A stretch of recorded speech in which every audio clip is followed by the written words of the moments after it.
సఖి సినిమాతో తెలుగు ప్రేక్షకుల అభిమానాన్ని సొంతం చేసుకున్న మాధవన్ పలు భాషల్లో నటించి తన టాలెంట్ను నిరూపించుకున్నారు. ప్రస్తుతం నటుడిగా, హీరోగా, విలన్గా పలు పాత్రలు చేస్తూ ఆడియన్స్ను మెప్పిస్తున్న మాధవన్ ఇప్పటికే ఒక నేషనల్ అవార్డు, 5 సార్లు సౌత్లో ఫిల్మ్ఫేర్ అవార్డులు అందుకున్నారు. మాధవన్ నటించిన టెస్ట్ మూవీ రీసెంట్గా నెట్ఫ్లిక్స్లో స్ట్రీమింగ్లోకి వచ్చింది. ఈ సందర్భంగా టెస్ట్ ప్రమోషన్స్లో భాగంగా ఫిల్మ్ మేకింగ్ ఎంత కష్టమో, ఆడియన్స్ను మెప్పించగలగడం డైరెక్టర్కు ఈ రోజుల్లో ఎంత పెద్ద సవాలుగా మారిందో ఆయన వివరించారు.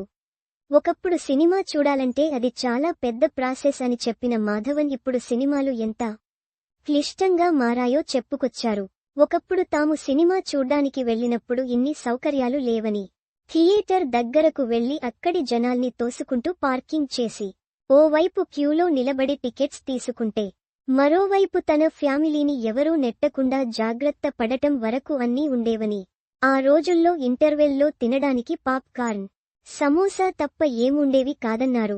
వాటన్నింటినీ అధిగమించి సినిమా చూసి బయటికొచ్చాక ఆ ఫీలింగ్ చాలా కొత్తగా ఉండేదని, కానీ ఇప్పుడవేమీ లేవని, మారుతున్న జనరేషన్లో భాగంగా అన్నీ మారిపోయాయన్నారు మాధవన్.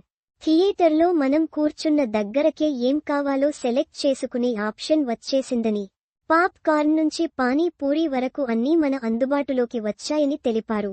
ఆడియన్స్ సినిమాను ఎంజాయ్ చేసే తీరు మారిందని, మన సీట్లో మనం కూర్చుంటే థియేటర్ సిబ్బంది ఫుడ్ మెనూ కార్డ్ పట్టుకుని ఫ్లాష్ లైట్ వేసుకుని వస్తుంటారని, ఫుడ్ వచ్చాక అదెలా వచ్చిందో చూడ్డానికి మళ్లీ మనం ఒకసారి ఫ్లాష్ లైట్ వేయడం, ఈ లోపు సినిమాలో ఏదైనా బోరింగ్ సీన్ వస్తే మనీ వేస్ట్ అనుకోవడం, క్లైమాక్స్ కు ముందు నుంచే పార్కింగ్ నుంచి బయటికెళ్లాలని కొంతమంది సినిమా అయిపోకముందే మనకు అడ్డుగా రావడం ఇవన్నీ సినిమాపై ప్రభావం చూపుతున్నాయని, ఇన్ని ఇబ్బందుల మధ్య సినిమా చూసిన వాళ్లకు నచ్చకపోతే నిర్మోహమాటంగా బాలేదని చెప్పేస్తున్నారని మాధవన్ అన్నారు.